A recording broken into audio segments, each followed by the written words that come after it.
Hello, this is Ms. DB, and today in this video we are going to discuss how to fit data to a quadratic function. So this is very similar to if you have data and you make a scatter plot and then you need to draw a line of best fit, but that was when we had a linear model. So we were trying to see if it would fit a linear model. In today's lesson, we're going to see if our data maybe better fits a quadratic model. So there's a couple different ways that we can do that. But first of all, we have to decide whether or not we do have quadratic data. So if we are given a set of data, like in this table here, if it was linear, then the x values would all increase by the same amount, and the y values, or the f of x values, would all increase by the same amount. But if we look at this table, the x values do increase by the same amount, by 1 each time. -3 to -2 is 1, plus another 1, plus 1, plus 1, plus 1. So that's good. But the y values are increasing by not a constant difference. So from 9 to 4, or actually they're decreasing, we subtract 5. From 4 to 1, we subtract 3. From 1 to 0, we subtract 1, and so on. Here's the first differences. It's not linear. So we check the second differences to see if it might be quadratic. And the second differences is now we take these different values, the 9 minus 4 was, or to get from 9 to 4 we subtracted 5, so that's -5, and then from 4 to 1 we have -3, and so on. Now we take these values and subtract them. So from -5 to get to -3 we add 2. And from -3 to get to -1 we add 2. And from -1 to 1 we add 2. And from 1 to 3 we add 2. And from 3 to 5 we add 2. The second differences are all 2. So there is a constant second difference. Therefore, this is most likely quadratic data. And in fact, this is exactly quadratic because the rule was to square the x values. So there is constant second differences in the y values, means that you have a quadratic function. So the first part of your worksheet, you're going to be deciding whether or not your data set could be a quadratic function. Now they say could be because maybe there's more values outside of this table that would wreck our whether or not it's quadratic. But if you're just looking at these values, let's determine. So in example A, first you check if the x values are equally spaced, because if they're not, you can't even use this test. You could maybe cross out a couple so that you could use the test, if that would work. But let's just check. So we have 0, 2, 4, 6. Yes, they're equally spaced out. Now we look at our differences in our y values. So we go from 12 to 10, that's -2. Then we go from 10 to 9, that's -1. 9 to 9 is 0, 9 to 10 is 1. So these are not constant. If they were constant, this would be linear, but they're not. So now we check our second differences. That means you check the differences of the differences. So -2 to -1 increases by 1. -1 to 0 increases by 1, and 0 to 1 also increases by 1. So this is a quadratic model. The second differences are constant for the equally spaced x values. Now in B, first again we check that the x values are equally spaced. They're all increasing by 1, so that's good. Now we check our y values and find the differences. From 1 to 2 increases by 1. From 2 to 4 increases by 2. From 4 to 8 increases by 4. And from 8 to 16 increases by 8. So there's a pattern, but that's not the same as differences. They are not constant differences. So then the next thing you do is subtract, or you check the change of these differences. From 1 to 2 increases by 1. From 2 to 4 increases by 2. And that increases by 4. These are not constant. So this is not going to fit a quadratic model. Now it might be something else like exponential or a square root function. We don't know. We'll learn more about that later this year. But it's not quadratic. It's not linear either because these are not constant. So that's what you're going to do for these, is it 4 problems? So again, first you double check that the x values are increasing at the same amount. I think they are in each of them. Yeah, they are. So since that part's taken care of, then the next thing to check then is take the differences, and I would just add a Why is it not letting me go to here? I'm going to first type in the differences between 16 and 1. So 16 to 1 decreases by 15. And then 1 to 0 decreases by 1. And 0 to 1 increases by 1. And then 1 to 16 increases by 15. Boy, that's up and down. So then for our next row, we're going to take the difference from negative 15 to negative 1. That went from negative 15 to negative 1, actually increased 14. And then from negative 1 to 1, increased 2. And from 1 to 15, increased 4. So it's not quadratic. So it's not quadratic because the second differences are not constant. In this section, we are going to actually take some real-world data, and we're going to enter it into either Desmos or there's another regression calculator. This is called regression if you're looking for the model that best fits the data. And we're going to enter this data into the online calculator. You can use your graphing calculator as well. And then we're going to check if a quadratic model will fit this well. Now you can check the second differences and find out, but you don't have to because you're going to be able to let the calculator do most of the work for you.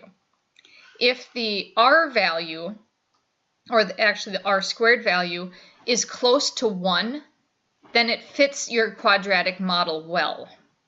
Later on this year, we'll have data, and you'll have to pick whether it's linear, quadratic, exponential, or some other cubic, some other model. And the one that has the highest R value, the one that's closest to 1, is going to tell us that that's the best fit. So in today's lesson, we're just going to be entering the data and checking whether or not we have a quadratic, or what the quadratic model would be for that data. And you'll be able to graph it and make sure that the points lie close to the parabola, the quadratic graph. They won't all lie exactly on it because this is real-world data, and that seldom is a perfect regression where you'd have exactly a linear equation or exactly a quadratic equation that fits every single point.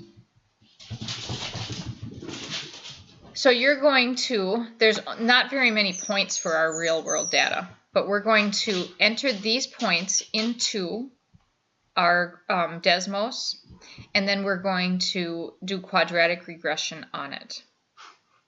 Okay, so I'm going to open up my Desmos. I already have it open. And the link to the Desmos, I have this tour, which is a regression tour, so it kind of helps us out.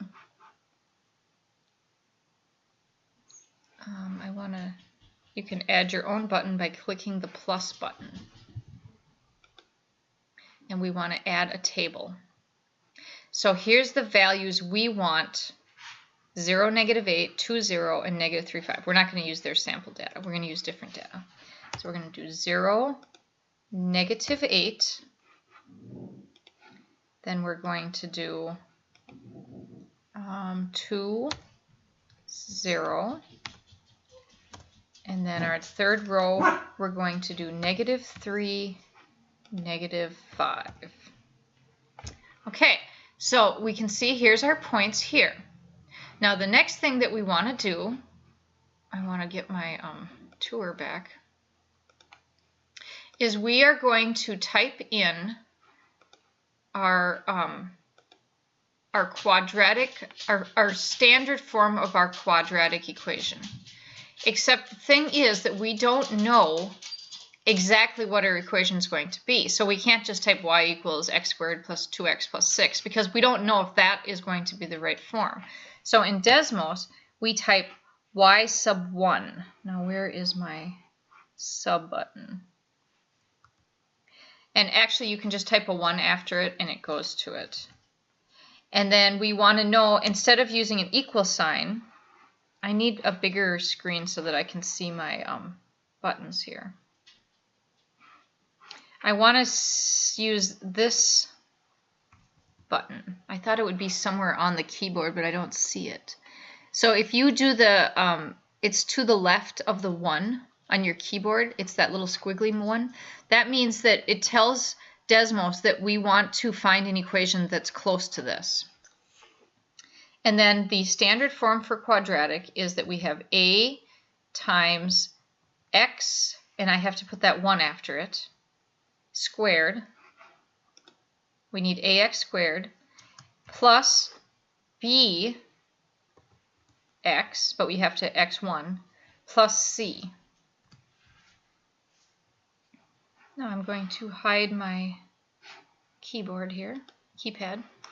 Okay, so what Desmos did for us is it filled in the values for A, B, and C.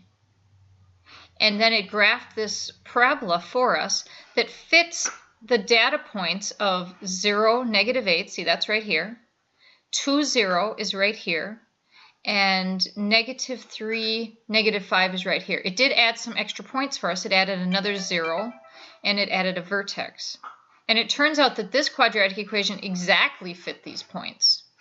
So for your answer, you need to write that y is equal to ax squared, well that's 1x squared, you don't need the 1 if you don't want it, plus bx, b is 2, minus 8, because c is -8. And you see how that black line went right on top of our purple line?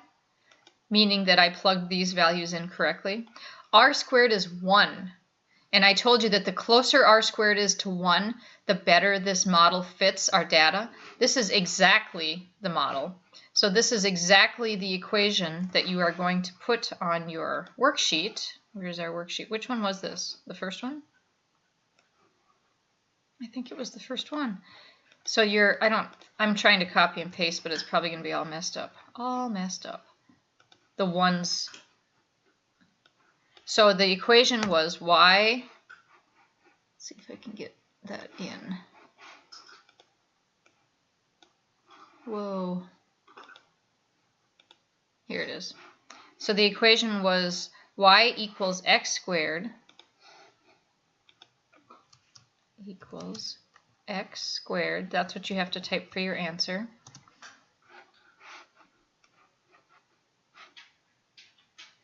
Plus bx, or plus 2x minus 8. Why can't I make it just be a little smaller?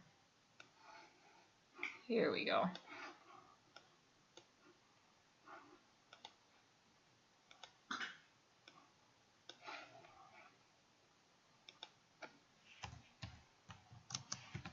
Technology, you know.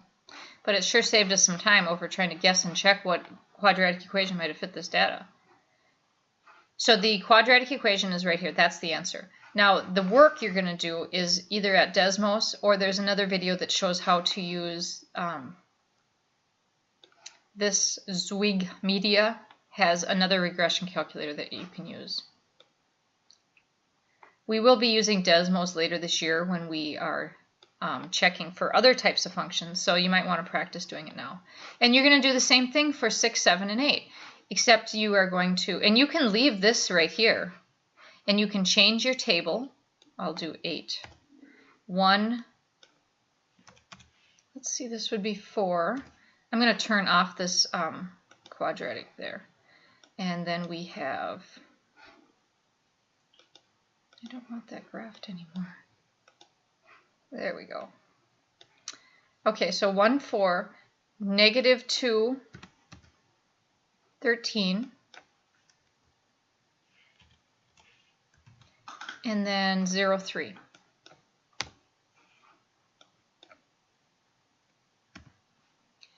And then I will go ahead and let this recalculate our values of A and B and C. And again, it's exactly equal to 1, so this is a perfect fit.